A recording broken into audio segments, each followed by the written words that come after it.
You're watching the Three and You Giant Fans podcast brought to you by Scott, Giant, Mike, and Cardone. We're sponsored by Manscaped.com. Use code AGREYMAN to get a 20% discount and free shipping.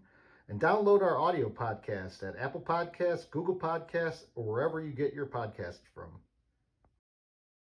So that was the final play call on that final play of the Giants game. And could Chris Myers have been more board sounding? So, the red zone guy comes in there in the back half of that clip. He is very excited, but Chris Myers like a touchdown. The Giants win the game. I was going to say, Scott, I think you played the wrong clip. I think that was a preseason. That was a second quarter preseason touchdown, wasn't it? I don't. we stopped the Jaguars on the 1 yard line, and in what was probably one of the more exciting plays you're going to see that week. And Chris Myers and the Giants have won the game. Yeah. Myers, I mean, I think the guy he had been taking sleeping pills the entire afternoon. I have no idea what was going on. This guy's broadcasting an NFL football game that came down to 1 yard. What an asshole. I've always thought, even when he was younger, he used to do NASCAR when he was younger. I was like, this guy's face looks like it's made of clay. Do you ever notice that? Like, looks like somebody made his face from clay. I keep forgetting now that, like, we're on YouTube and people can see me and they're going, what the fuck is this guy talking about? I want everybody to be as excited about this 6-1 Giant team as the three of us, goddammit. Yeah, I'll tell you what, the guy who came on, and it wasn't Andrew Siciliano, it's like the alternate Red Zone channel guy. He's on the back half of that clip, and he even calls out the Giant fans that were at the stadium. And boys, I will get into this in a minute. There were a ton of us there. It was a wild time.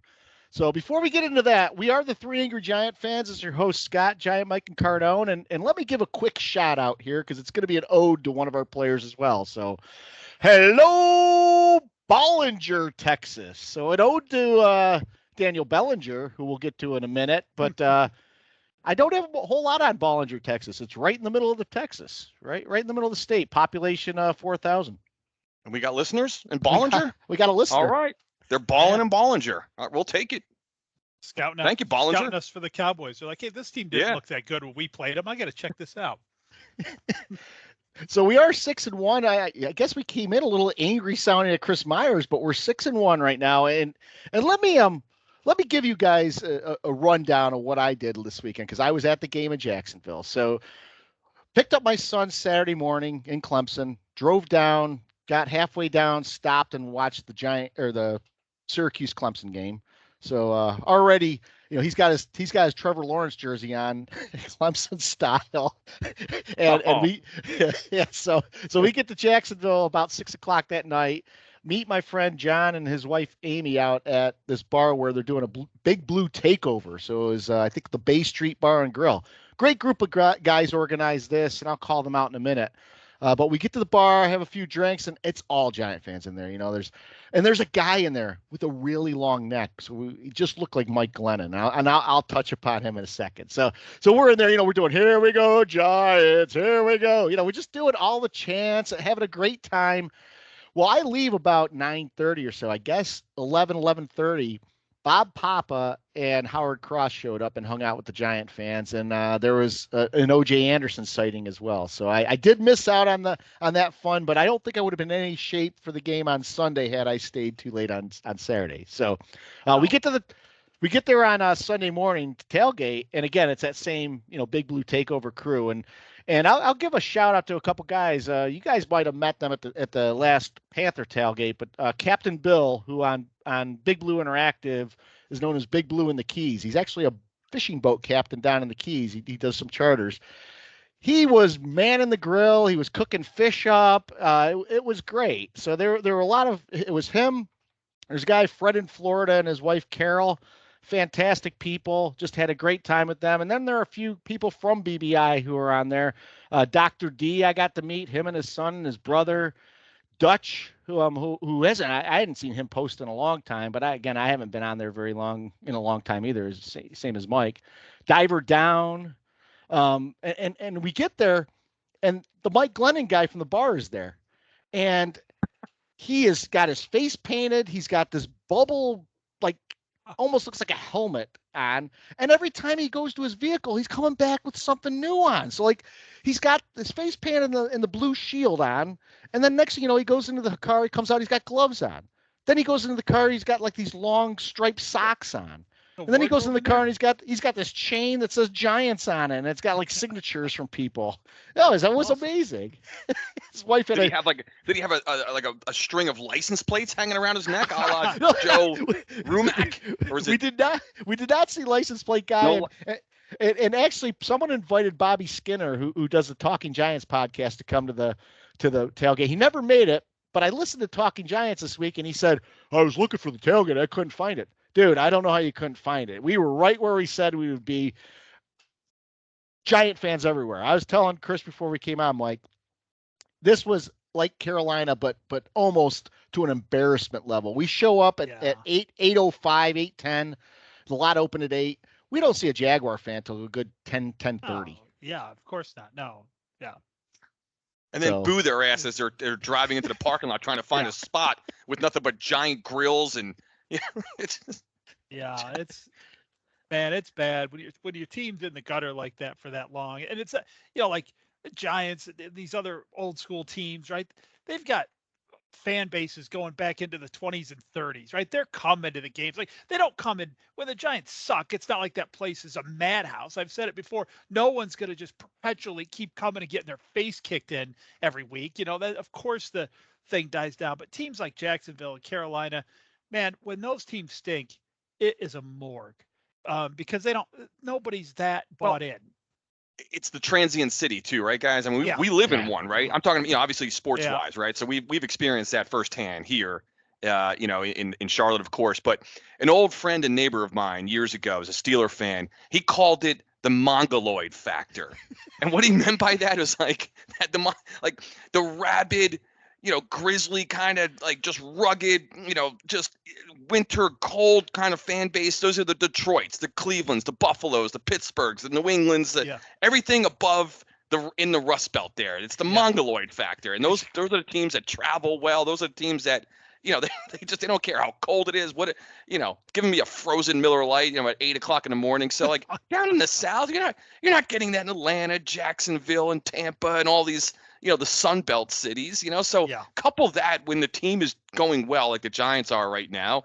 And then, so that's why when the schedule came out, and Scott, I mean, I applaud you for going down there. You made the plans, a while back, and thank God it paid off, right? So I mean, even had the Giants lost, it's still you got the experience and all that. And we've been on road trips. I know that the three of us, we've gone to Atlanta before. We've certainly, we'll go to the games when the Giants are here. And there's nothing better than taking over a stadium on the road. I mean, one of his, Giant Mike, one of his best comments ever was the Atlanta game years and years ago when the Falcons were in the red zone and we got the defense chant going. And here's we're on the road. We're on the road. just barking to anybody. Falcons had to take a timeout out there. Falcons are burning timeouts. They can't hear. False starts. We're on the road. We took over that stadium. If it wasn't 75 to 80% Giant fans, you can call my eyesight bad because it was just seas of blue.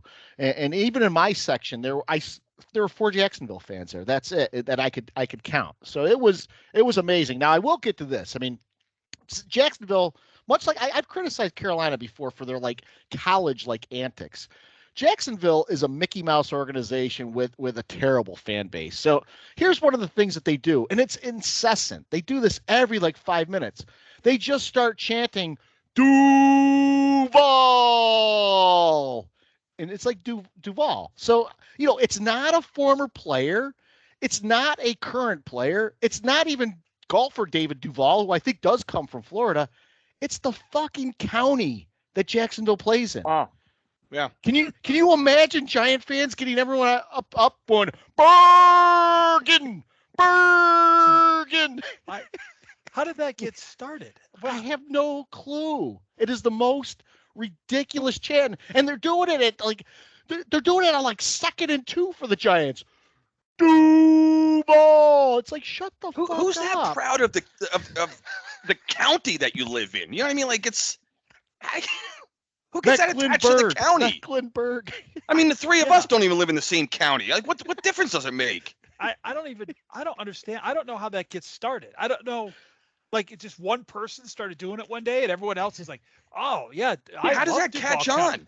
If I'm know at the game and someone starts doing it, I'm like, "Yo, asshole! Like, pipe! Yeah. Like, what are we doing?" Who's Duvall? Get out of here! But what was really cool is after the game, the fans in the corners there were treated to all the Giants, Daboll coming over, Shane coming out, all giving a salute up to the crowd. I think it meant a lot to the players that we were there and supporting them.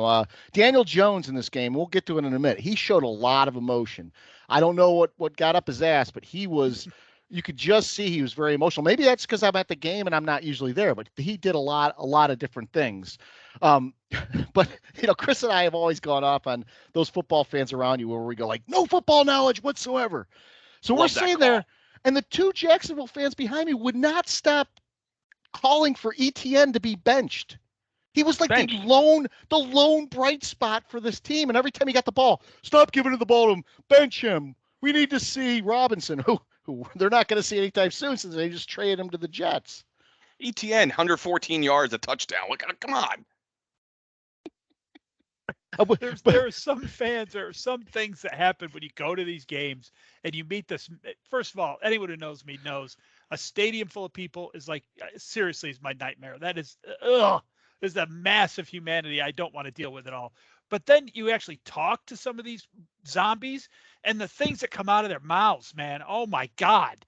Things like that, they just have the worst takes ever. It's like a sea of terrible takes. And you're like, what are you doing in life that you can afford these tickets when you're that stupid?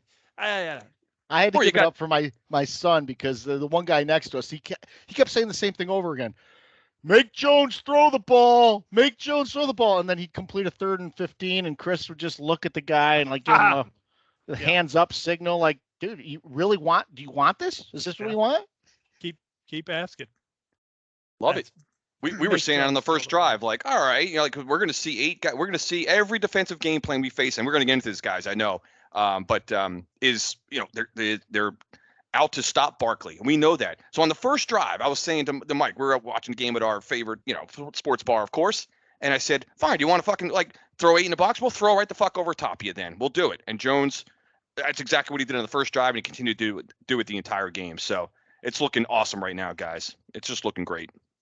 Yeah, we're going to get into this because the NFL has a problem on their hands and they need to address this. But that final minute and a half or whatever, it felt to me like the USSR basketball game. I mean, the number of times we thought we had won the game, legitimately won the game, just to see some call being made. It was perplexing when we're at the stadium. We'll get into the specifics of this, but I want to address a broader issue of the NFL having problems with flags being thrown in crucial times where the players are not now deciding these games. It is the official crew that is deciding these games and impacting the outcomes by a large measure. And one example is we had a great view of the play where we had the game sealing what we thought interception, and they called a hands to the face, I believe, on Dane Belton. That official, first off, on the replay at least, it made it look like that hands to the face happened at the line of scrimmage. So if it happened at the line of scrimmage, you'd expect the line judge right there to have thrown that flag at the time that infraction happened. No. A back judge dropped the flag after the Giants had intercepted the ball. So I thought, and a lot of people in my section thought it was celebration. They're just getting us for celebrations. Oh, back them up 15 yards, we take a knee, game over. No. Illegal hands to the face, which I still have not seen any video evidence of hands to the face.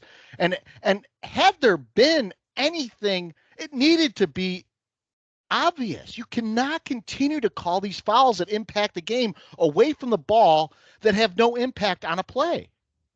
Mm-hmm.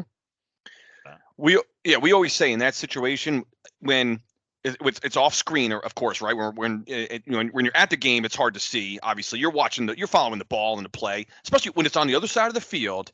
And then Mike and I did the same thing. We intercept the ball, game's over. We're jumping around, of course. No. There's that yellow box, right? You're right. I'm always the one with that pause. I'm always on delay, waiting for the yellow box. Sure enough, there it is. And I said, when they show the replay, I go, he better have tore his head off coming off the line. And then when you see the replay, You can't. It's just you can't stomach it. You can't tolerate it. You just made a good point, Scott. The NFL, they have to do something about this. These games cannot be continue to be called like this, where it's affecting the outcome of the game for whatever reason. We just said it before. I think the defense is not allowed to just make the game-ending play. The ball has to be in the offensive hands, and the game must end on the offensive side of the ball. I don't get it. Doesn't make sense. I don't get why a flag would be dropped after the play has been seen if there wasn't something there that was premeditated. And I'm not saying the NFL refs are fixing games or anything like that. What I'm saying is that there's a terrible lapse of judgment there if you saw something happen and didn't drop a flag until after the play's over.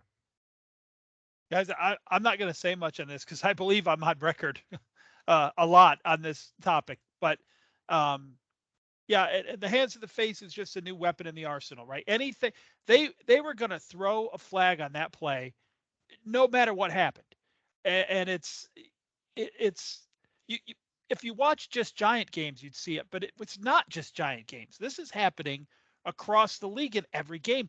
The defenses cannot finish out a game, and as I said last week, it's the result of this is these massively close games all the time, which is what the NFL wants. The whole thing just stinks, and that's all I'm going to say about it. There's something happening. Guys, yeah. Dexter Lawrence got a roughing the passer penalty for literally throwing Trevor Lawrence down by a jersey with a one finger. I don't even understand what rule that breaks. He didn't throw him down after the play. He didn't hit him late. He literally tackled him by the jersey. It wasn't a horse collar. So what other infraction is there by tackling by the jersey? I don't know what they said. The mic was off on that one. They just said unnecessary or roughing the quarterback. That's all they said was roughing the quarterback. I was just going to make that point, Scott. They don't elaborate and say late hit or whatever. They just say roughing the quarterback, first down. They don't explain what the roughing is. They don't have to. By rule there, right? I mean, the referees, they don't have to explain what, was it unnecessary? Was it horse collar? They just say roughing the passer, first down. That's it. There should be no instance where that crew is throwing, what did they do? Throw 20 flags, 21 flags that game. They should not be impacting the game with 21 flags. And meanwhile, I don't think Thibodeau drew a single holding call. The guy was getting mugged all game long. If you're gonna let that go, but call an incidental brush to the head if Belton even touched the guy's head, that's the thing I don't get. You're actually ignoring a guy who's coming in on a quarterback, and yet you're flagging a play that is away from the ball. I have no explanation, guys. I don't. The only thing I disagree with, Scott, is when you started, you said the NFL has a problem. I don't think this is a problem to them. It's a problem. It's going to be a problem if enough fans watch enough games to catch on. It's not like it's tricky to find. Yeah. Turn on any game that's within a score or score and a half. With 3 minutes left. Turn on any game in the NFL and watch the sudden penalty disparity to the side that's not holding the ball. I have no problem challenging anybody to do that. And I'm sure it doesn't happen every game. There's been Giants games this year that it didn't happen. But maybe this is something we need to study and figure out, does it happen when both teams have a close record? Does it happen when the team on offense is the home team? I don't know. I haven't drawn any of that correlation or anything, but something is happening, and it's blatantly obvious that there's calls being made in the last 3 minutes of the fourth quarter against the team who has the lead at a rate that did not hold up for the first part of the game. It's undeniable. I think, guys, I don't have the exact number, but look, I was looking at this, the past couple of days. Scoring is down right now. I know that it's still a young season. There's only, we're only 7 weeks in, but you look at, compared to the last couple recent years, scoring is down. So I think there's this propensity to, like we were just saying, Mike, to throw flags mostly on the defense, right? They want to see points. They want to see sustained drives. They want to see dramatic finishes. And that's fine. That's great NFL theater. We all love that. I mean, there's no NFL fan that doesn't love an exciting finish. But at the same time, we want to see games called correctly. And the three of us are unbiased. I mean, I want to say that we're objective as well. We know a bad call when the Giants are on the receiving end of one. Yeah. So we're not just sitting here saying that it's just the Giants who are getting the short end of bad calls. It's just you want to just see the games called correctly as a fan. Simple as that. I actually don't. I don't even care about that. If you're going to let certain things go, what I want to see is at the end of games, I want to see players decide the games. I do not want to see flags come out on 3rd and 10 on an incomplete pass where a team now has to go for it on 4th down or punt, give them a free first down for no reason. I mean, they did nothing to earn the first down, nothing at all. And the defensive team did nothing egregious to stop them from getting that first down. Yeah. Can you imagine on the last play of that game, if the Giants don't rally to that ball and Kirk reaches out and gets it over the goal line? The Giants' entire season changes. The whole narrative around the Giants changes. And it's virtually the game ended the exact same way, except it was extended twice. Mm-hmm. Well, and the aftermath of that was going to be the Jags pull out a thriller in Jacksonville. They don't say anything about the Jags were gifted. Or the Giants meltdown. Oh, the Giants had the game in their hands and they melted down. Oh, we did? Really? Because I saw them win the game twice. That was just me. Again, this is a Giants podcast, listeners. So yes, we're going to use more Giant examples, but Cardone said it very well there. This is epidemic league-wide. And if you're listening to this podcast and you're a fan of another team, I imagine if you hadn't thought it before, just think about the losses your team has had, or even think about some of the wins. Just think about the fourth quarter of some games you've watched this year. And even if you walked away saying, wow, what a great game, remember what made that a great game. And I'll bet you come up with at least one of these. I guarantee you come up with one. Well, I will tell you, at the game itself, Daniel Jones made he's continued this, but he's made some amazing play fakes. I don't know if they've worked on this, specifically with him, but the way he is hiding the ball has fans in the stadium fooled. It has defenses fooled. It was probably a half dozen times he comes out with the ball, and you figure even if Jacksonville keeps one guy there to spy him, which for some reason teams are not doing, he is just pulling right away and has 20 yards of free yards to roam on. You have to give him credit for the way he's worked on some of his fundamentals this season. The guy's doing everything right. Everything right. I do want to spend some time talking about Jones because you just said he's reading everything. He's reading defenses. I was going to chime in there, Scott. I said, he's faking everybody out. He's faking guys sitting at sports bars out because on that 1 3rd and 2. Oh God. Right, Mike? Yeah. When that 1 3rd and 2 where Barkley gets blown up behind the lines, which speaking of, I don't know who the defensive end is on the Jags, but like way to hold your corner there to see, this was, I think this was in the 3rd quarter, and we were going, on TV, we were going left to right, and it looked like Barkley, got blown up for a 2-yard loss, and Mike's sitting next to me at the bar, and he kind of just like huffs and puffs. He's like, God, and I'm like, no, Michael Jones still has it. Running for a first down. We're still in business, baby.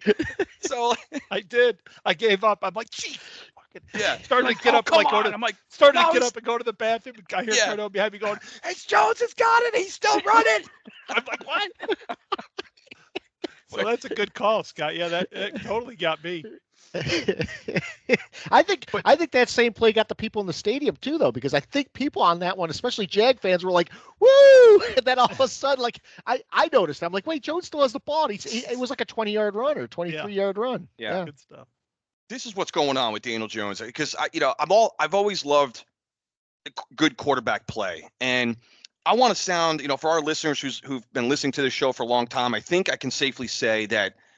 We were on the cusp of just like everybody else, the media, fans, you name it, with Daniel Jones. Like, this is it, man. It's the make or break kind of season. And we kept saying, we don't know if this guy's even any good. We think he is, but we're really not sure. So now we're seeing everything pan out earlier than, I thought, at least this year. You wanted to just see some improvements this year, but I just want to run down just a couple quick numbers, guys, on what this guy's doing right now.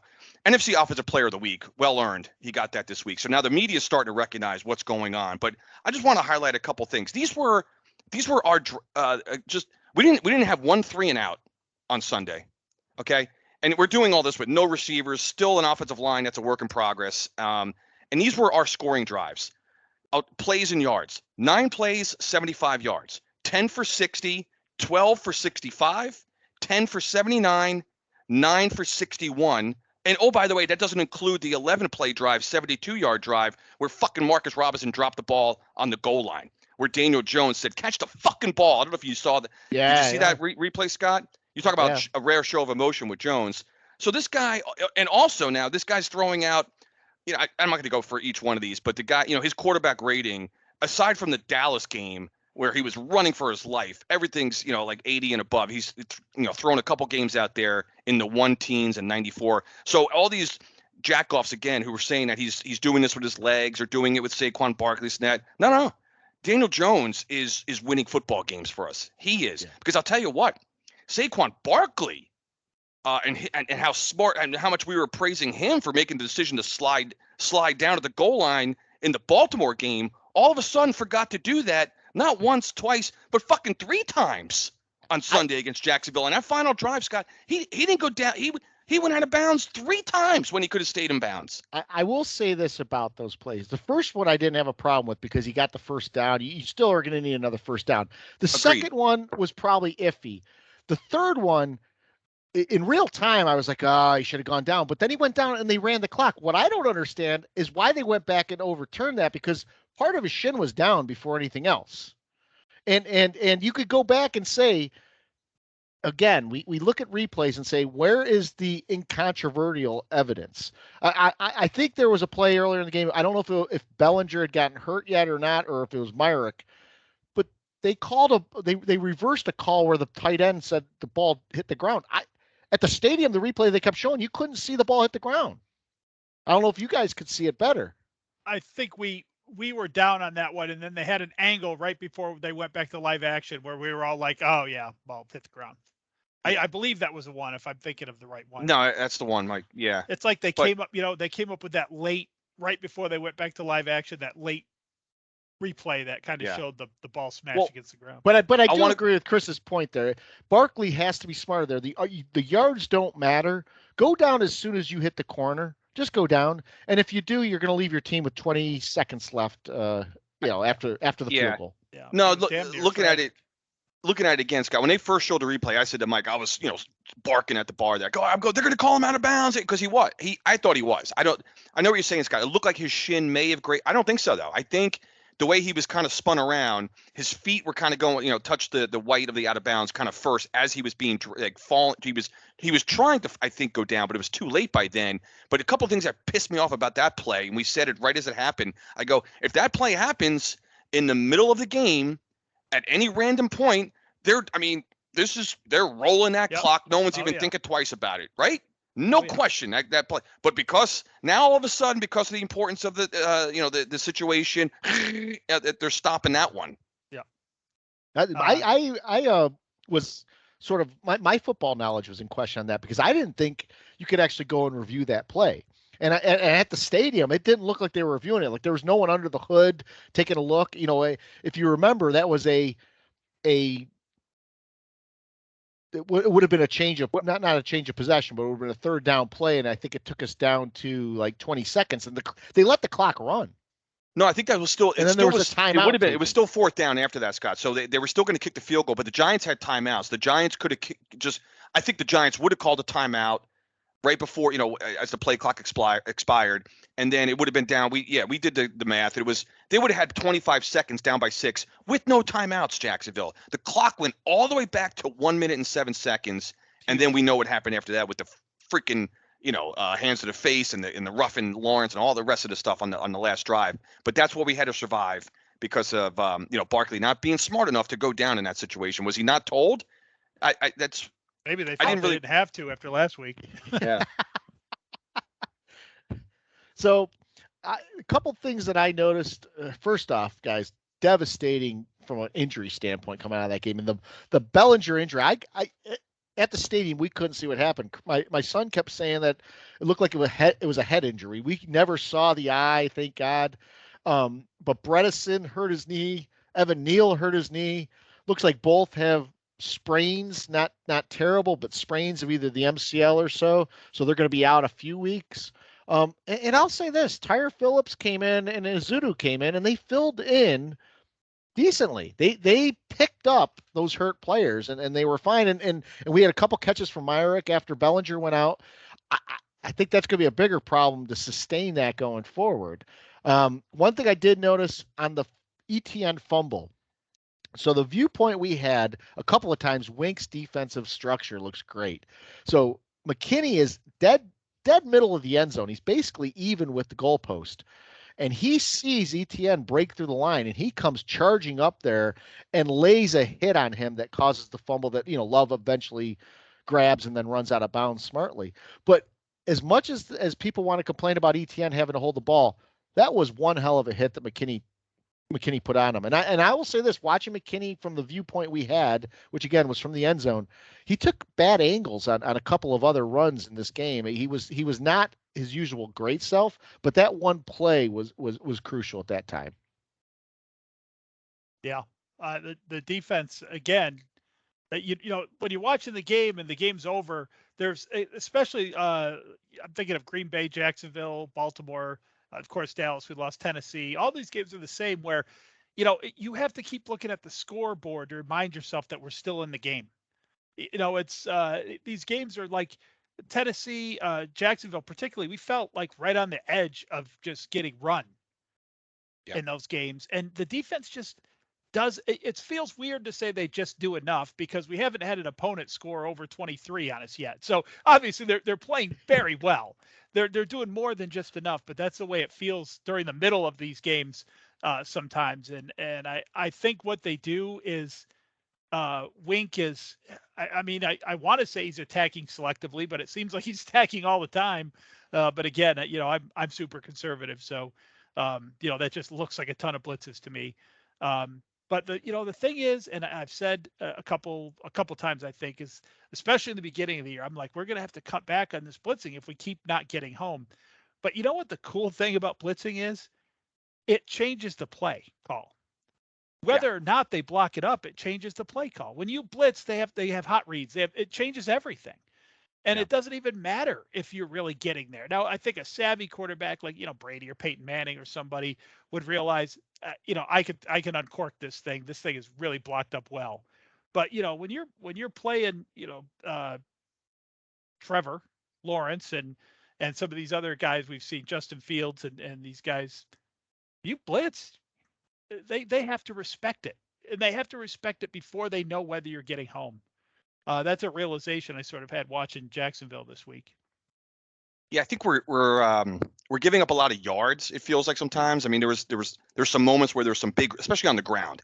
There's some big runs. I mean, ETN had that big one right. I think it was the first play. First play of the second half. Yeah. First play of the second half. That that was just coming out of the tunnel. The Giants had just taken a lead at the with the field goal, and that kind of pissed us off, obviously. But just statistically.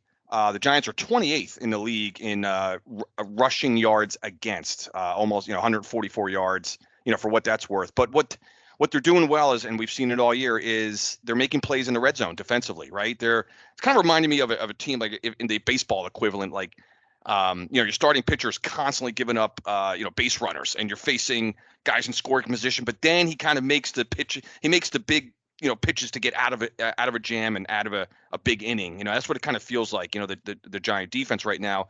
And, one thing that we haven't seen defensively, in the past few years, and, the big plays, the yards, that's fine, guys. What do we always say, though? It's like, it all comes down to, can you make plays in the red zone? The Giants they're giving up threes and not as many sevens as they have in years past, because they were one of the worst red zone defenses in the past couple of years, where the success rate for their team was off the chart. We were always like in the top 3 worst in the league, and we certainly know what that feels like. So now, just like I feel confident offensively that we can put together long drives, and especially in the fourth quarter. I want to talk about the fourth quarter as well, where we are.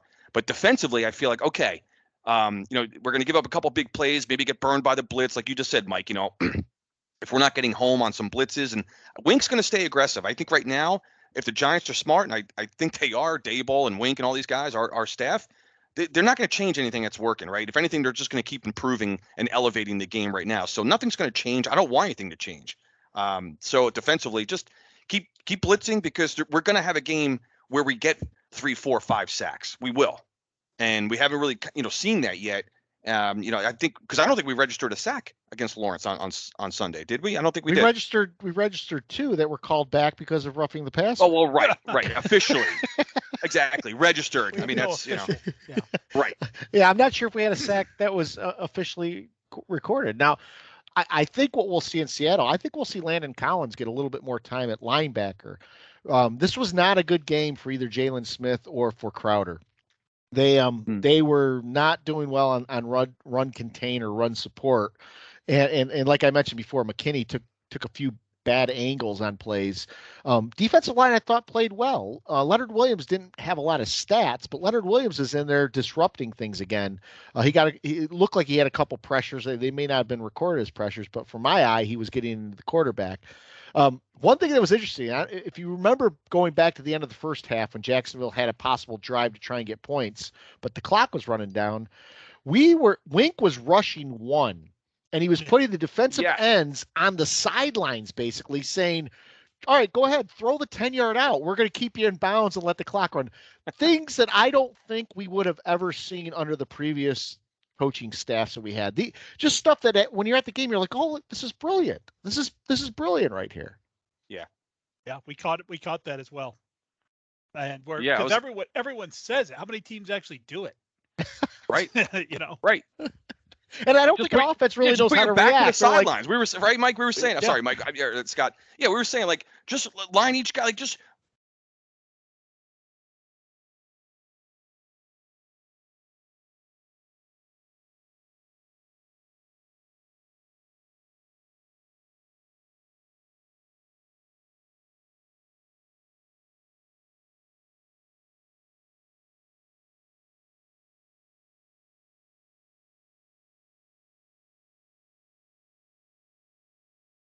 Score in the first half. Yes, we did. Scored in the first half. Yeah, we did. And we all technically we also scored in the last 2 minutes of the game as well. We scored in the last. I didn't catch that before. We scored in the last 2 minutes of both halves without giving up a point. Another game, guys, plus 10 in points in the fourth quarter. We didn't give up a point in the fourth quarter. This the way we're finishing games. I mean, it's amazing, and that's what you want from obviously both sides of the ball. And we're seeing it with Jones in the offense and timely plays by the defense, or just enough plays by the defense. It's awesome. And I don't know if we out-coached the Jaguars, but I will say this about Doug Peterson. He's doing the same things he did with Philadelphia. So, that first touchdown, he goes for 2 to make it 8-7. Don't really know what that gets you, because then later in the game you have an extra point block. So that really all that work is for nothing. But the bigger thing was he went for it on 4th down when they could have kicked a field goal to go up 7. And then he burnt 2 timeouts, which left him in that precarious position at the end, only have 1 timeout to stop the clock when we were running the clock out at the end. And say what you want about Barkley not going out of bounds. We were marching down the field on the ground that entire drive, just kept handing it off and going off tackle. Yeah. It wasn't anything pretty. Well, I'm glad you mentioned, I was going to say, kind of lost in this a little bit was that we beat that asshole Peterson. And that was that was on my list. My list of things that I want. I wanted Evan Ingram to just get his ass beat up. That was one, and then beating Doug Peterson. Let's be honest, still holding a grudge from that. We all know what happened a couple years ago. I need to bring that up, but I just think the guy's an asshole. I just think he's a smug, arrogant asshole. But Scott, I want to bring up a point about the 2-point conversion in the first quarter. If we remember, they kicked the extra point, and the Giants had a penalty. So it was 7-7. This asshole decides, let me take the point off the board because now the ball's obviously at the 1, instead of the 2, and he decides to go for the 2. And I was praying that we would stop that, and we gave that one up. So all right, he took a chance. Okay, what's the first quarter? But and then like you said, we blocked the extra point later on in the game. But this asshole doesn't like every other coach, right? The analytics or whatever. This jackoff doesn't go for the 7-point lead in the. That was the fourth quarter, right? Yeah. So it was 17-13. Might have been right at the beginning of the fourth quarter. Yeah. It was that crucial 4th down stop where Lawrence tried to keep it, and we were right there to keep him out. It was 3rd, and we stopped with ETN. We stopped him on 3rd and 4th and 1 in that situation. Yeah. Yep. If I'm not mistaken, was there a drive in this game also where the Jaguars got a 4th down stop, left the Giants at like 4th and 2 at like the 35 or the 40. So in this league, the Giants were probably going to go for it. So Peterson takes the penalty, and then the Giants converted a 1st down on the next play. Didn't that happen in this game? That did happen. Yes, it did. Mhm. Yep. I love it when a questionable. I love when a coach takes a penalty to set another team back and they get the 1st down. That's. But I want to see moves like the ones Peterson make backfire. Yeah. If anyone watched the Miami Pittsburgh game, for some reason McDaniel chose not to go up 2 scores by kicking a field goal and going for it on 4th down. He got stopped. Pittsburgh could not capitalize on it, but why not? Why do coaches hate the field goal? Go up 2 scores, take an insurmountable lead, which it probably is with Pittsburgh's offense. Yeah. The field goal. Guy doesn't take a 9-point lead. Unbelievable. Excruciating. It's really ridiculous. One more point I want to make. I just thought of something, if you guys remember also.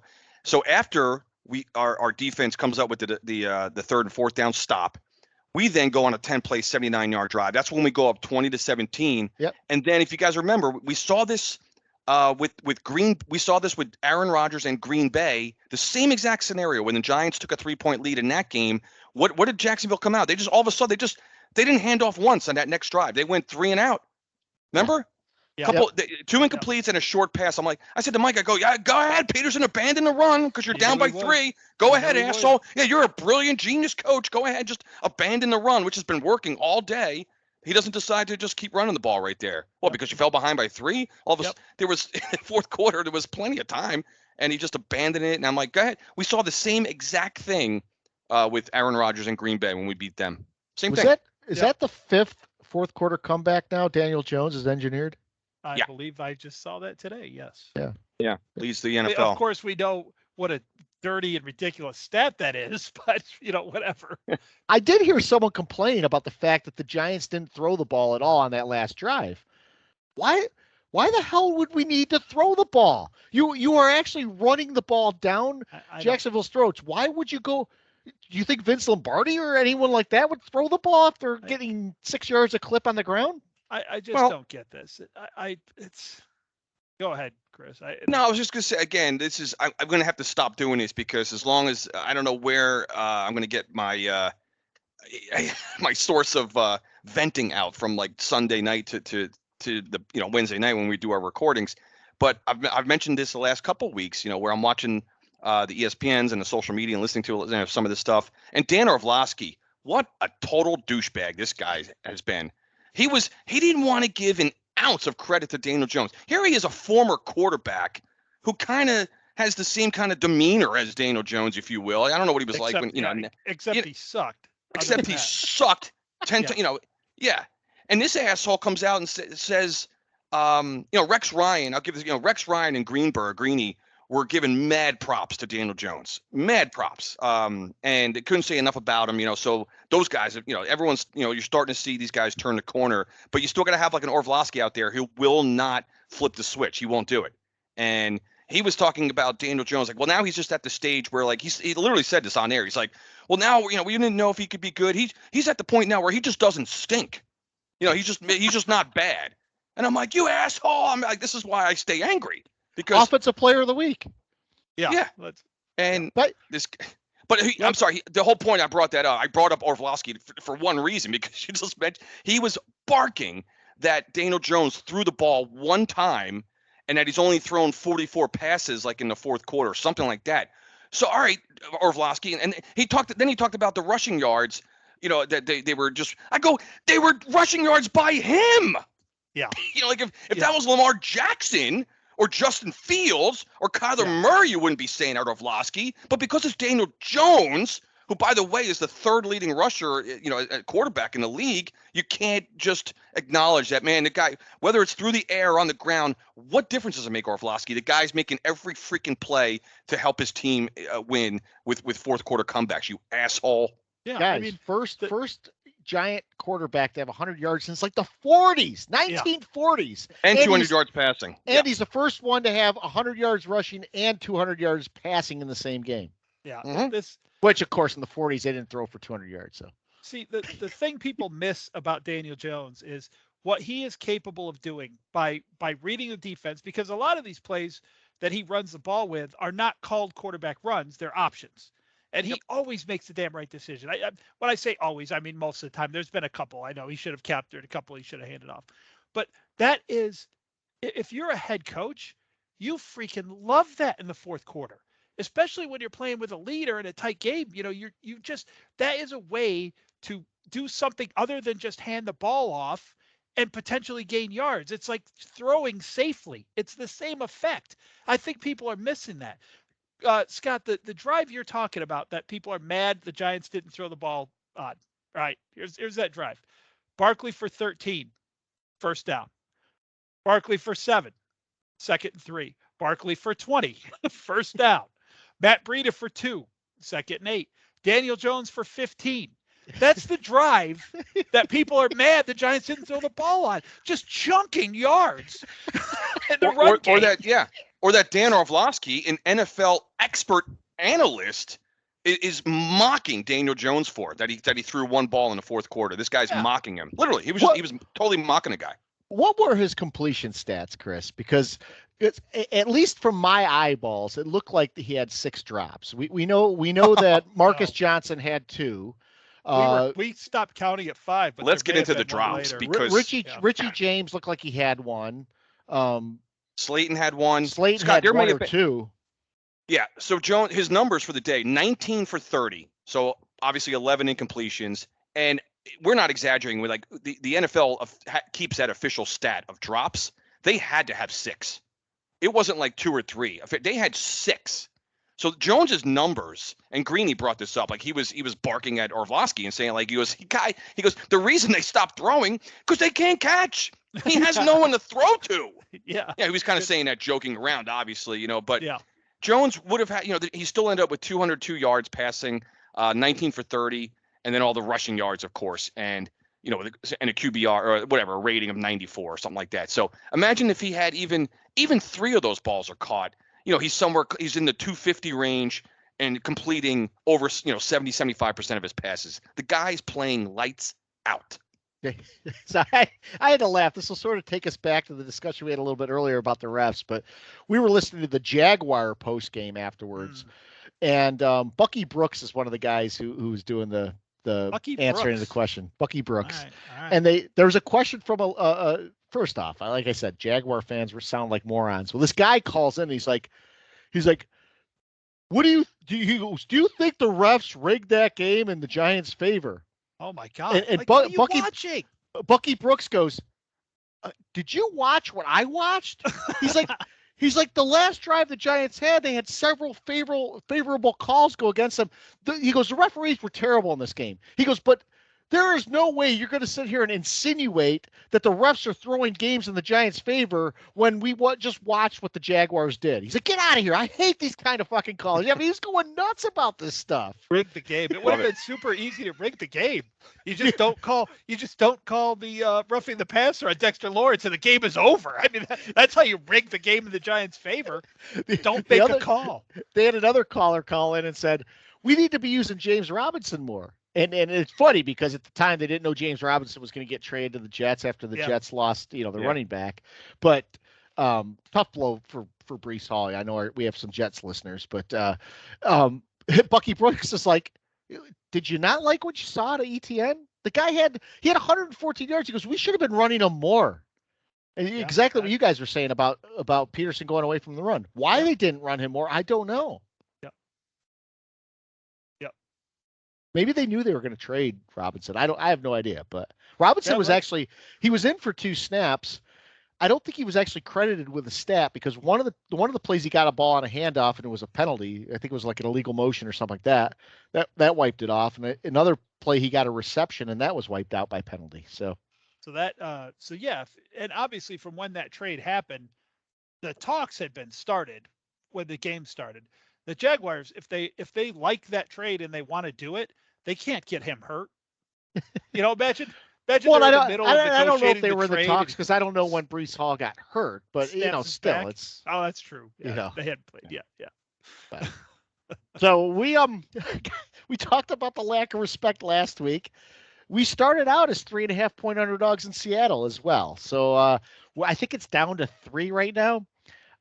Couple things to touch upon here, and I'll bring this up. We'll actually we got several questions, so I'm gonna have to move this along a little bit. But we don't have a wide receiver right now with more than 200 yards 7 games into the season. It's incredible. Didn't Ridiculous. we have something similar last year or the year before, but the difference was we were 1-6 or something. Yeah. Which, Yeah. yeah.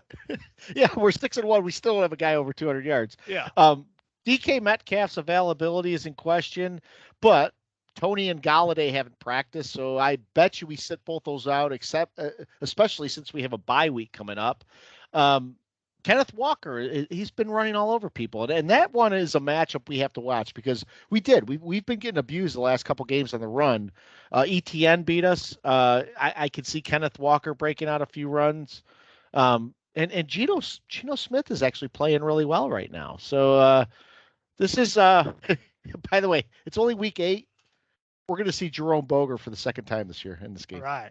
Good. Well, I love how Scott's all over who's officiating the game. You have to be anymore because you're going to get a bullshit. No, that's something I can leave off my plate. I know you're going to take care of that, so I kind of just wait for it. It's Holding, roughing the passer. We're going to see all this shit. Boger's crew's going to throw fucking 30 flags, and we're going to be sitting here the next day. They are talking about. They are without shame. Boger's crew. They love their TV time. That's going to be fun. Hopefully, all you can hope for when you get Boger or a couple other of these guys is that they keep it balanced. Just keep it balanced. You know, you're gonna make terrible calls. Obviously, keep it to 3 a team.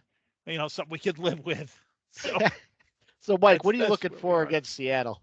It's funny you mentioned the line. This is actually a line I'm in. I like this line. I think that's a good line in this game. I think Seattle's not to be trifled with. Obviously, the Giants are not to be trifled with either. But I think Vegas is sort of sitting on this idea that how long can this team keep this up? I think that's where the lines come from. For how many weeks in a row can they play for 3.5 quarters and then find a way to win at the end of the game? So I think that's what Vegas is looking at. I don't mind this line at all. Seattle's getting a lot of run. They're media darlings all of a sudden, which is fine by me. You know, we love being the underdog coming in, so we'll take all that. I think we'll probably Wink will have something for Geno. I mean, we all know who Geno is. You don't suddenly get like this right at the end of a less than mediocre career.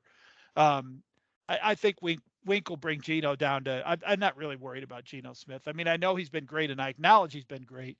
But I think Wink will have something to bring Geno down to earth a little bit. Defensively, man, Seattle's been great. So I kind of, if I'm looking at this game and I'm analyzing it, I know we're going to do score predictions later. I just see the same type of game, and why go away from anything we've done now? I think it's going to look the same way. I think at times it might get ugly watching the 2 offenses, but it's going to come to the fourth quarter, and who gets the breaks, who gets the calls, and who makes the right plays in the fourth quarter.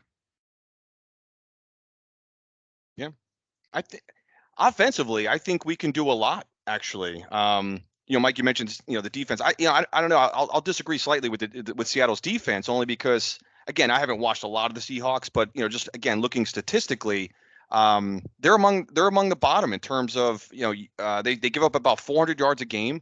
They're among the worst in about 150 yards on the ground. I think we could do. I think that read option, right? I think we can really do a lot of damage on the ground. I really do. I think we can score against this team. I think right now the Giants, they're offensively, and it's crazy how we're doing this without receivers. I want to talk a little bit about why, because the trade deadline's coming up. So I don't know if you guys have given some thought about don't go into that because we got a question about that. So. I know. So I'm not going to do that right now. I figured we're going to get into that, but offensively, I think we can.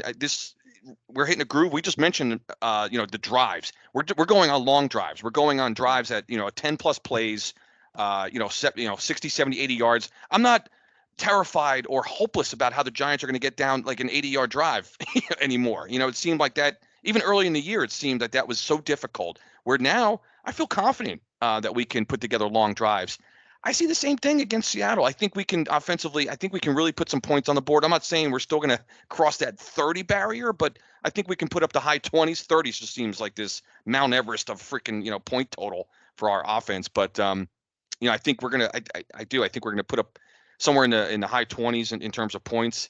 And then, Mike, you just hit the nail on the head in terms of defensively. We've already talked about it. I don't think he's going to change his game plan. I think we're going to continue to blitz. If Metcalf, I think, it looks like he's going to be out. I mean, he was carted off, and it doesn't mean anything, but he was carted off. They did the MRI. What's he officially listed at? Questionable, I guess, guys. He's going to be questionable. I guess he's been trying out his knee this week, but again, Okay. It doesn't sound promising in terms of playing. It's one of those. It's probably a lot of posturing at this point, but we'll see. Okay. You never So know. he may or may not be in. I mean, if he is, there's no way he's 100%. There's no way that guy could be 100%. He could be explosive. He can, he's kind of a threat in the vertical passing game for Seattle. And, Lockett's on the other side. So, still got to worry about him, in the passing game. But I think if we can, and Geno Smith, I got to give the guy a lot of credit. I mean, he's kind of resurrected his career here. I don't know how either. I thought, when this schedule came out, we're thinking like, Seattle, Russell Wilson's gone. They're like rebuilding. Yeah, they still got Pete Carroll coaching. That's, a non-factor. So this was one that I was thinking like, yeah, this is going to be, even though it's Seattle, we know how difficult that place is to play. But the Giants, if they're not the most confident team in the NFL right now, I don't know who is, other than maybe Philly, who's hasn't lost yet, of course. But I like our chances, guys. I like our chances Sunday. I think we're who hates to see Geno Smith succeeding right now? Russell Wilson. Oh yeah, well yeah, especially the way he's playing in Denver. Yeah. By the way, Hawks. the abomination of a game on Sunday in London, Denver versus Jacksonville. So yeah. Well, I heard all of that in between the Duval. They kept pumping up the game on Sunday in London. So I don't even know if London has counties. So if it's a Jacksonville home game, what the fuck do they chant? Yeah. Are they the right? Are they the Yorkshire? Are they the home team in England? They'll have to. Jacksonville. Different. It's got to be probably Jacksonville, right? Sussex. What that? Yeah. Yeah. So when it comes down to Seattle, I am concerned about their running game. But again, we've had teams run on us, and we're still keeping these teams under 20 points.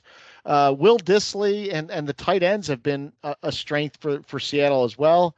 And Evan Ingram had a great game against us. He had, I think, 60 some yards. Didn't make any drops. Had a couple downfield passes. But Good for him. I'm sitting there. I'm on the fence on this one. So as we've done predictions now, I think Mike's ahead of Chris and I. I think Chris and I have 2 right this year, and Mike has 3 right because you picked Jacksonville last week. I picked Jacksonville last week, and Chris picked. You picked the Giants. I picked the Giants, and Chris picked Jacksonville. I actually think Chris has 3. I have 4. So it might be 3, 3, and 4. So Three, yeah. I think I'm 3 and I'm 3 and 4. Yeah, which is pathetic. Yeah, because we all would have picked wins against Carolina and the Bears. Yeah. So. Yeah. The last word, if I could have it on Seattle, because you could have the last word, and then you can give your prediction. Okay, great. Because I said the defense has been great or something. They turned the ball over, Chris. After you mentioned that, I went back and looked at the stats. I'm like, why did I think this defense was better? And they're averaging like 2 turnovers a game.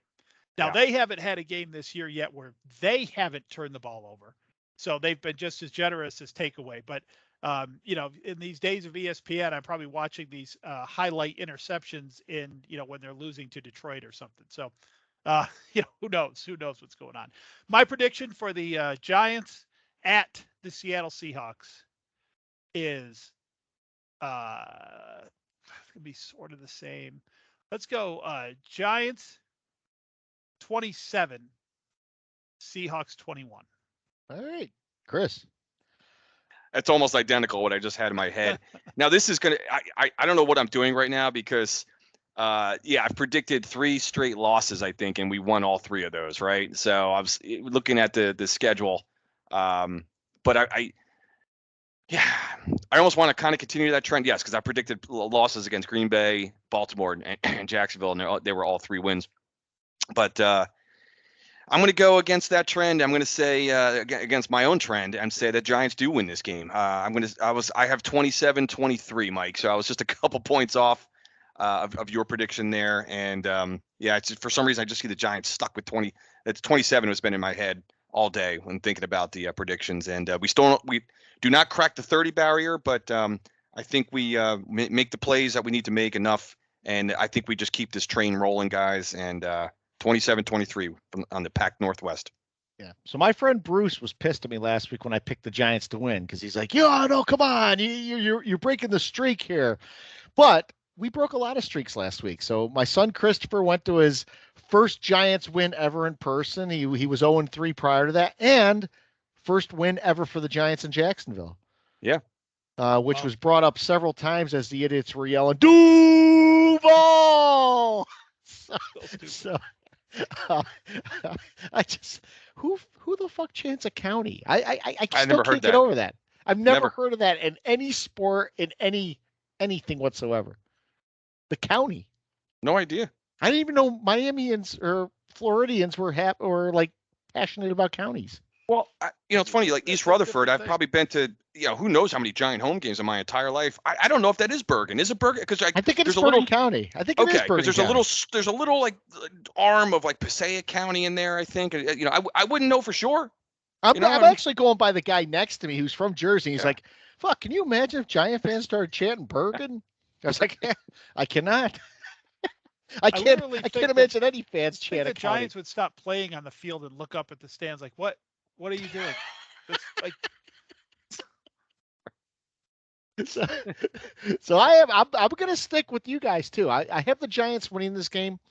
I want to say that they're going to score 30 because the Seattle defense has been a little bit suspect, but I still have to gauge how much crowd noise Seattle pumps in during this game to figure that out. Right. Yeah. It's a big factor. I'm going to go with 24-20 Giants. 24-20. 24-20. Yeah, I've done a rant about the faux Seattle crowd noise before, haven't I? I believe I've done that rant before, so that's good. All right, so support for the Three Angry Giant fans is brought to you by Manscaped.com, who is the best in man's below the waist grooming. Their products are precision engineered tools for your family jewels. Any of our listeners that go to Manscaped.com and put in the code AngryMan will get 20% off their order and free shipping. Guys, I'm still very, very pleased with my Manscaped products. We're going on 3 months of having them. No problems whatsoever. Things are going well. Things are smooth. Yeah. So it's time to re-up on some stuff, and I'm ready and willing to do it. And I will get that done. And I will use the code AngryMan to do it and get free shipping and 20% off. So love it. I'm excited.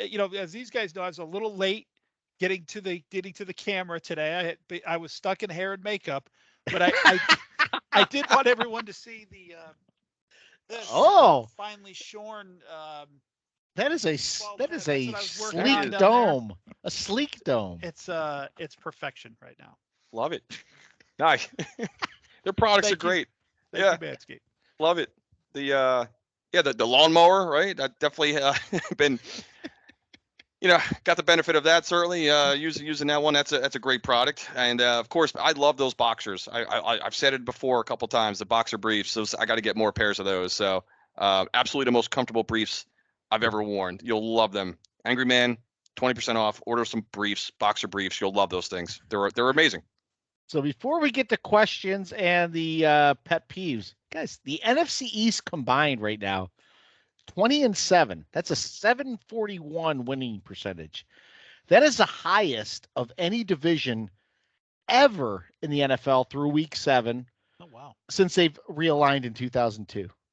Awesome.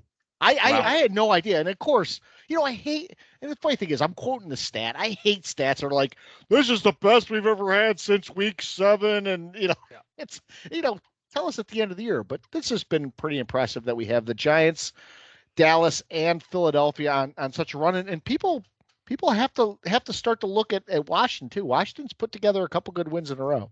Yeah.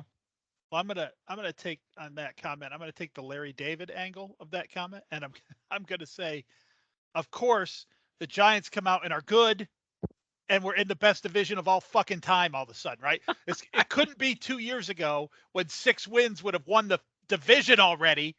It has to be a year when Philadelphia looks like a steamroller. Dallas is pretty damn good. And now, as Scott mentioned, Washington seems to be finding, it couldn't be easy. And the Eagles today only gave up a 4th rounder to get Robert Quinn, who had 18.5 sacks last year from the Bears. Yeah, so they just got even. They bolstered their roster even a little bit more. But yeah, the one more point I want to make about that guy is like, what's wrong with Brady? What's wrong with the Buccaneers? Nothing. They're in fucking tied for first place. Yeah, like they're in better shape than we are. You guys realize if the season ended today, we would be traveling to Tampa to play them in the playoffs. Yes. So would the 3 of us making that road trip. Yeah. I thought you were talking about. I thought you were talking about the 3 of us. Never. Yeah. The team too. Yeah, they're going. But yeah. I think it's more important that the team plays them than us. Although I think I could be. I think I could play wide receiver for this team. Are we? What was your speed? 9? Is that what we said it was? Your Madden speed? My Madden speed's 9, but I mean I can elevate that to 12. I think with a little bit of training. You'd be like that. Like what did Peyton say that Eli his first playoff touchdown there, the 15-minute run that he had? Oh yeah. 22-yard run or something. Peyton said they timed that with a grandfather clock, or so he had some smart ass comment. With an hourglass, like hourglass. Sand. Yeah, sand through the hourglass. Yep. So, Mike, you got any pet peeves this week? No, I'm going to pass on pet peeves. I haven't had enough time to prepare this week, but I feel like I did kind of enough bitching. We'll call everyone. Just go rewind my pet peeve about the fake Seattle crowd noise. That one seems appropriate this week.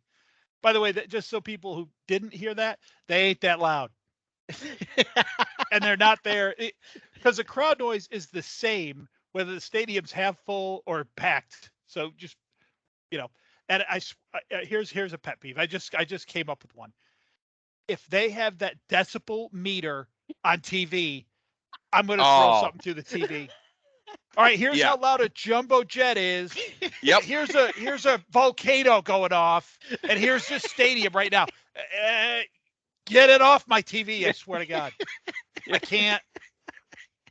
Right. It's gonna be on the meter too. It's the most ridiculous thing. Like that's just below a fucking asteroid hitting planet Earth. Yeah.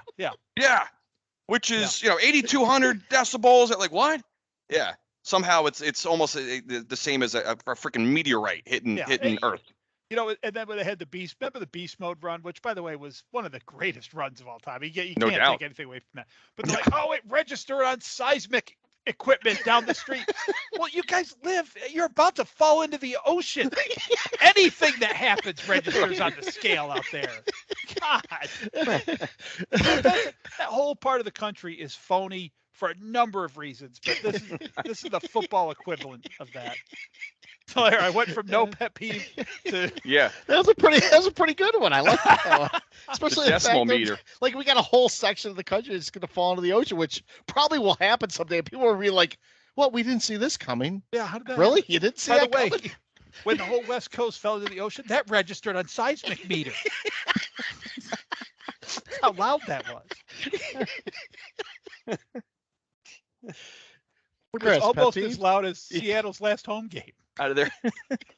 Yeah, I got one. Actually, I'm going to take mine off the field in a rare, out of the football world, which, small little experience this week. And, when you guys are just trying to get, like, there's little things you got to do on, run some errands and get stuff done. You have, like, your little checklist, so I had one of those things the other day, and my little indicator on my car tells me that my tire pressure is low, right? The little thing comes on my dashboard, and my car's about 10 years old. So I don't know, the little air pressure thing comes on. I'm like, oh, okay, no big deal. All right. But I have to guess which one it is, right? It doesn't tell me which one. So I have 4, out of the 4, I'm like, I don't even know if the car says, they probably tell you which tire.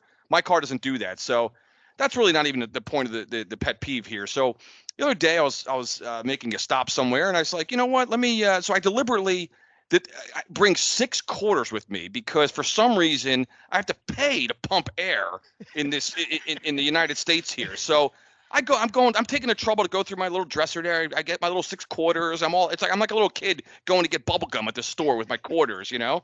So I pull into the gas station, and so as I didn't, I get as close to there's 2 pump stations there. There's, obviously I took the one that was a little bit, was available.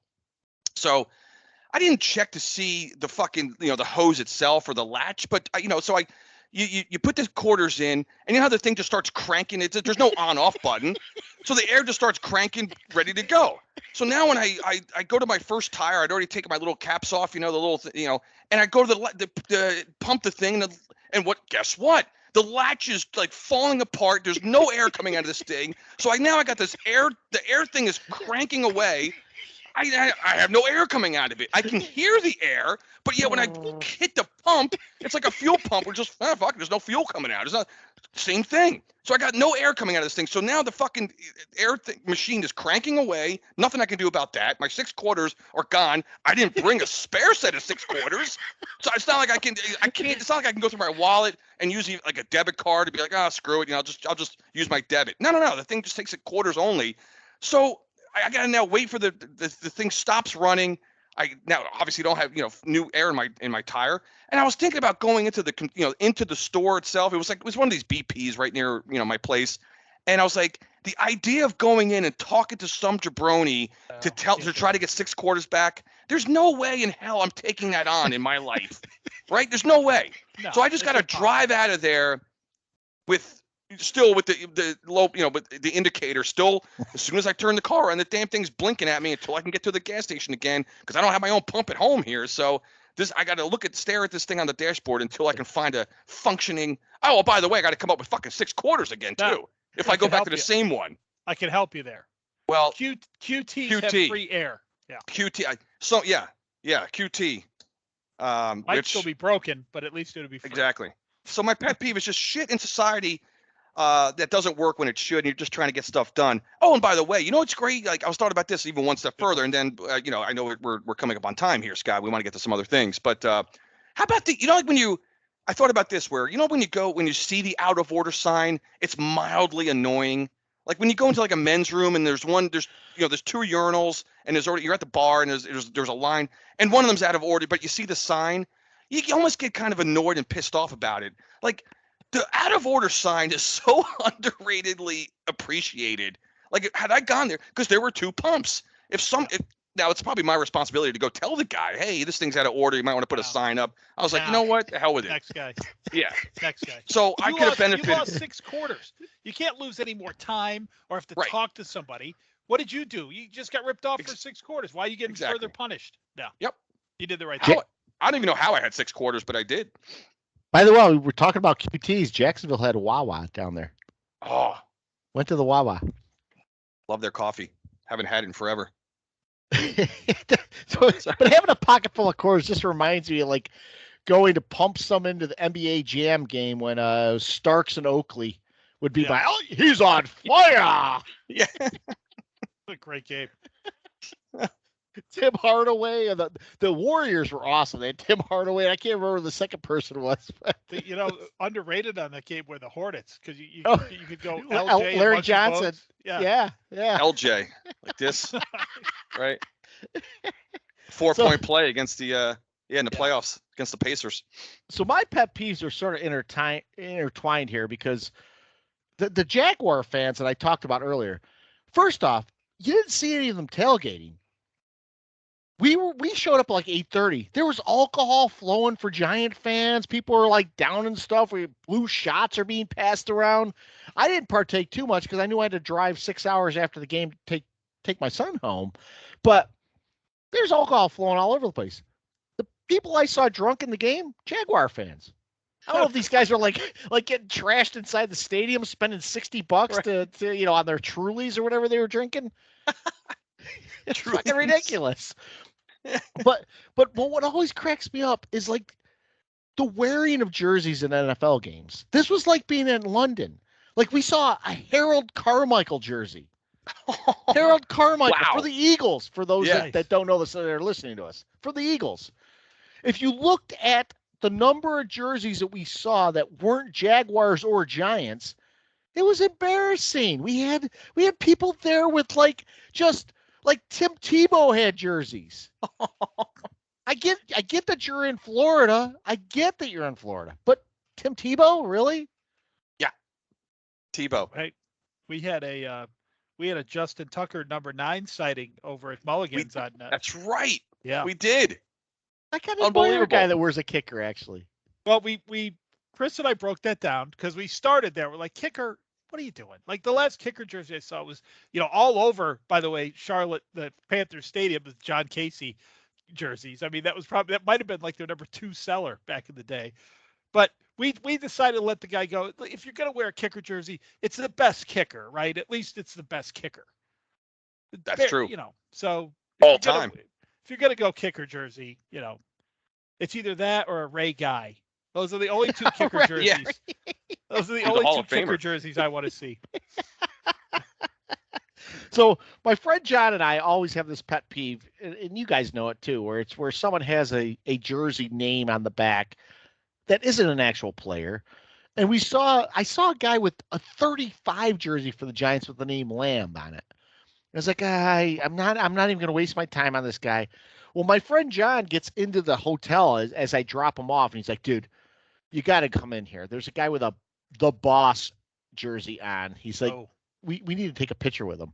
So one of the pictures I actually have for our podcast, and I've used I think it was the very first one we ever did, was my friend John and I taking a picture with a guy at the Carolina game that said Big Boss on his back.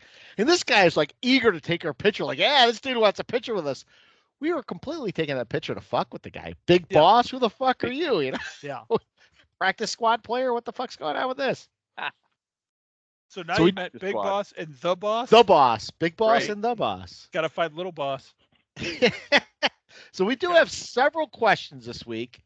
And a couple of them are sort of intertwined here. So we'll go to the first question. So it is basically talking about, are we willing to give up next year's first rounder to make the playoffs? This is coming from Twitter. I think it was Bry Peacock that asked this, or it might have been KC, actually. It might have been KC. I need to check that. But are we willing to give up next year's first rounder to make the playoffs this year, to make the trade? And is Roquan Smith a guy we would target? I don't think we have to right Man, now. that's I mean, exactly what I was honestly, gonna the Giants. I'll answer that question this way. They have, and again, for whatever these analytics are worth, the Giants are sitting at a 92% chance to make the playoffs right now. If you look at the NFC and where they are in terms of playoff positioning, let's just focus on a wild card. There's a million teams sitting at 3 and 4 that are outside, on the outside looking in right now. So, no, I don't think we need to give up a first rounder to make the playoffs. I think just doing right now, just winning even half of our games the rest of the year, and the Giants make the playoffs. Think about it. They're 6-1 right now, right? So that's they have 10 games left. They go 5-5. Even they can win 4. They could go 4-6, and they win 10 games.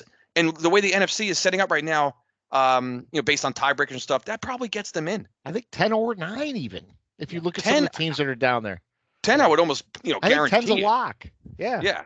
10's probably a lock to make the playoffs in the NFC. I think my answer is no. And I think my answer would be no anytime, because you don't know. So presumably this is a trade for one player. We're giving up a first round pick. I can't think of any one player who makes this team a lock for the playoffs. And I know everyone would say a stud receiver, but you have to have a guy who's available to be traded. And to Chris's point, honestly, I don't think we need to. Now, the question I guess I would struggle with is if you replace playoffs with Super Bowl, but I just don't. I don't know. I think the thing people need to remember, and this is actually my answer to another question, so I'm giving it away, is I know the fans are excited. I know we're 6-1, but you kind of have to look in the mirror sometimes. We are kind of lucky to be 6-1. We've been very good as well. This is a team still figuring it out right now. I don't sell the future right now until we know more about what we have right now. That's just kind of my overall feeling on that. I will tell you this: you look at some of the trades that were made this week. We'll talk about James Robinson. We talked about Quinn earlier. 4th rounders, 5th rounders. Yeah. If you could pick up a starter for a 4th or a 5th rounder, I'm all for it. 1st, 2nd, 3rd Yeah. rounders. No, I don't think we need to do that for the playoffs. And that sort of takes us to our second question, which comes from Cardone's brother, Greg. Yeah. And he's basically asking, what the fuck are we doing at the wide receiver position? Are we going to wait for Tony and Galladay to get healthy? And with Bellinger out, what's the plan? What are we going to do to upgrade? I would be all for spending a 4th, 5th rounder on a starting wide receiver to try and breathe some life into this position. I don't know what we're going to get from Tony and Galladay. I like what I've seen from Wan'Dale Robinson. We talked about it earlier. We don't have a receiver over 200 yards this year. And I don't even think that's Robinson. I think it's Richie James. I think Richie James is like 194 yards receiving right now through 7 games. Yeah. Yeah, I think we have I really do want to see the Giants make a move to upgrade somebody at wide receiver. It's again, I'm listening to, there's the other NFL teams and what they need. And I heard a number of teams. I heard, I think it was it Dallas of all teams? Like, oh, they need to go out and get Jerry Jeudy from Denver. They need another big, playmaker on the outside. Or, I said, there's no team, certainly in the mix right now, needing a wide receiver more than the New York Giants. For a team, I'm excluding teams that are, 1-5 or whomever, whatever that is right now. But as far as teams that have a chance to make the playoffs this year, it's the New York Giants in terms of wide receivers. So, top of the list, I think this is probably the majority of most people's list. DJ Moore sitting out there with the Panthers. Jerry Jeudy's name came up, Denver. Claypool on Pittsburgh and Brandon Cooks from the, on the Houston Texans. Those were the guys that I kind of wrote down on my list that I think the Giants do need to kind of make a trade. Now, do we want to mortgage, 1st, 2nd rounders and that kind of thing? I don't know. Give a 4th or worse. Yeah, I don't feel comfortable with that. I think that's too much to give up because again, you don't know what you're going to get from these guys. You really don't. These, this isn't, you're not getting Cooper Kupp or Jamar Chase, type of talent here. But DJ Moore or Jerry Jeudy, would they add quite a lot to this receiving core? Absolutely. So I think the Giants certainly have to be aggressive and be in the mix at a minimum in terms of talking to their agents and trying to strike a deal. The trading deadline's what? November 1st, right? It's next Tuesday, I think. Yeah. Yeah. Well, we talked about James Robinson getting traded. James Robinson was in the top 10 in rushing in the NFL, and he went for what? A conditional 5th rounder or a conditional 4th rounder? Yeah. Depending on how he does. Yeah. If you can't get a starting wide receiver for a 5th, 4th, 6th, whatever, come on. Yeah, I think if you do that, you do it. I think the Giants brass has a responsibility to look at this thing realistically and not mortgage the future and just know, hey, you know what? We're so far ahead of fucking schedule right now. Let's just play this out. Now, I don't disagree at all. If you can get one of the guys Cardone mentioned, great list, Chris, and you give up, even if you assume we're going to have a good record, you might be willing to part with a 3rd, thinking it would be a late 3rd round pick. I might go that far for some of the better, bigger names on that list. Maybe see if we could pry Mooney away from the Bears or something like that. But the only other name I would add to that list, not a wide receiver, but I'm hearing that Gesicki is flirting around with leaving the Dolphins, and with the events of Sunday with Bellinger, that seems attractive. And again, if that could be a 4th or 5th rounder for a tight end, you would think that's in play, right? I mean, yeah. Gesicki would have to love that trade too. He's going to a team where he's definitely the number 1 on a team almost certainly headed to the playoffs. I mean, that seems like a win-win to me. Yeah. Yeah. And the other part of that question that I want to address also is I have a little bit of faith in Kadarius Toney, still being able to contribute. I think, who knows what the status of his injury or when he's going to get back on the field. Kenny Galladay, no faith in that chop. I mean, I just have, if he goes away tomorrow, that's just fine with me because we're winning without him. And and not because I just think the guy sucks. I mean, I think, so Galladay is not even in my realm of thinking in terms of what I think of, where this season's going to pan out. Kenny Galladay is not on my roster. He's not. And you know what, Chris? That sucks because the problem we're It does. having. It does. the problem we're having right now, even though you can argue day and night about Gettleman's deal for him, this shouldn't be a problem with what we went and did to get this guy. This should be a problem that it's just, all right, Gettleman, you suck. You made a terrible deal. You gave him way too much money. But hey, at least we got a number one wide receiver out of it. The fact we didn't, I don't even put on Gettleman. This guy just sucks. Nobody saw that coming. Everyone across the league outside of the Giants and inside said, well, they paid too much, but they got a damn good wide receiver for it. No, we didn't. We just paid too much for a bum. Yeah. That's well put. I mean, he's if you think about Ingram, at least Ingram tried. I mean, as much as he batted balls up in the air, he gave effort. And that's about all we can ask for at certain times. I also, Chris, I can't get into the Kadarius Toney talk because when fans sit on the sidelines and talk about professional football players dogging it or not giving 100%, a lot of times we don't know what the hell we're talking about. Right. The guy has an injury. The guy can be explosive. With that explosiveness comes mortality that we don't understand because we're schlubs on a couch, But I'm willing to let that play out. I would not give anything higher than a fourth rounder to upgrade the wide receiver core, but I think we could do that, or even a tight end.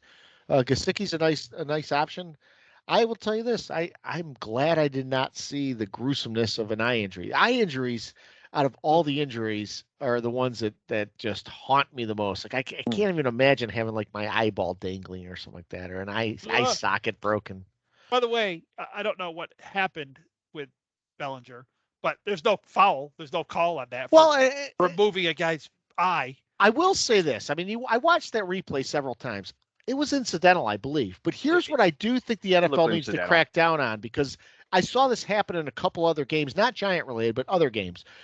Players will go to punch a ball out and miss the ball and actually punch a player.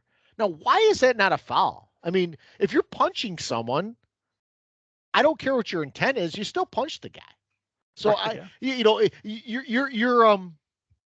your penalty for not hitting the ball should be 15 yards for hitting the player. Is what I firmly believe. Or you could just have players out there just walloping guys. I was trying to hit the ball, I missed. I'm sorry. I was really trying to hit the ball.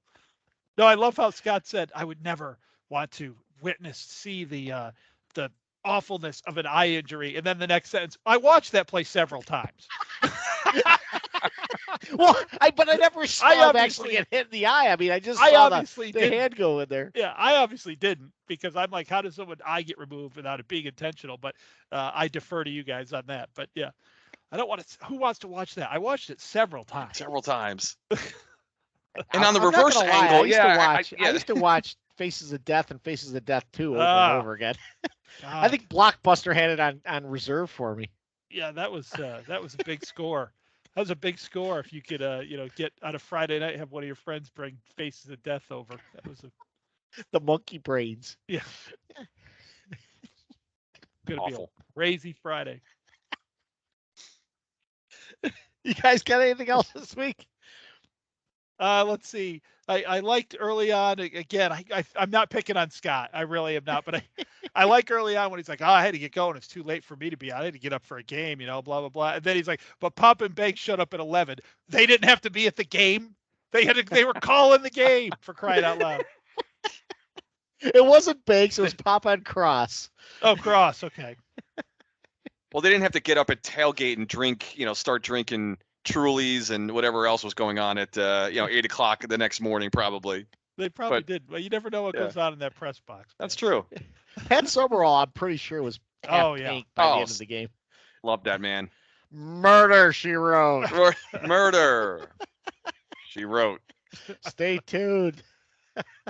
He had some of the best calls in New York Giants playoff lore. Yes, he did. Yeah. Much better than Chris Myers could ever do. Yeah, I don't want to see or hear anything from Myers the rest of my life. Word from the bench on Montana. Everything hurts. Everything hurts. That's exactly what I was thinking, Mike. Oh God. That's the one. That's my favorite.